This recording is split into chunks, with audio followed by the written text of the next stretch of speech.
There were a number of us that had the opportunity a couple of weeks ago to head down to the Mexican border. Senator Barrasso and his team helped document that trip. Some of you may have seen some of the footage from that. But we saw some pretty remarkable things. We saw a lot of young children who had been forced to make, I should say, the traumatic journey into this country. We heard about the smugglers who are being enriched and benefiting from that. And the reason we made the trip, honestly, is a lot of us, I think, wanted to see firsthand what was happening. But secondly, because the administration, the president and the vice president's now been tasked supposedly with leading the administration's efforts on immigration, haven't been there.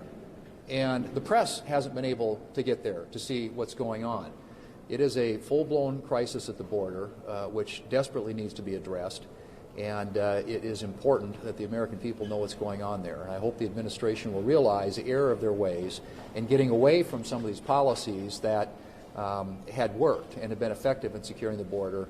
And now they've got this humanitarian crisis, national security crisis down there, which is desperately in need of a solution. One of the things they could do, there's been a lot of talk about infrastructure. The administration is talking about an infrastructure bill. One important piece of infrastructure is to finish building the border wall.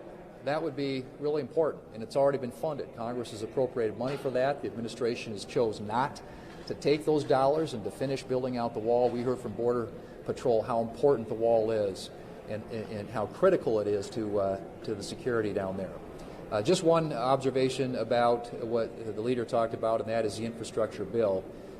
It's absolutely true that there is bipartisan support in the Congress. Has been in the past. I've been involved in my time in both the House and the Senate on the relevant committees in drafting and getting support for infrastructure bills. The 2015 FAST Act passed with a big bipartisan majority. I was involved in drafting that.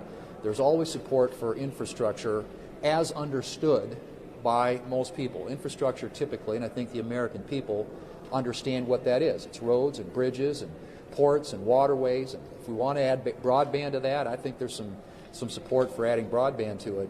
But the proposal that the administration has put forward spends more on electric vehicles than it does on roads and bridges and ports and waterways and airports combined. And then you add all the other stuff they have tried to consider into the definition of infrastructure. It is a massive expansion of the government, financed on the backs of the American taxpayers with taxes that will hurt the economy and cost us jobs. We can do this. We can do it the right way. And if the President is sincere about his calls for bipartisanship and unity, he'll sit down with Republicans and figure out a way to do something that is truly, truly infrastructure and in the best interest of the American people.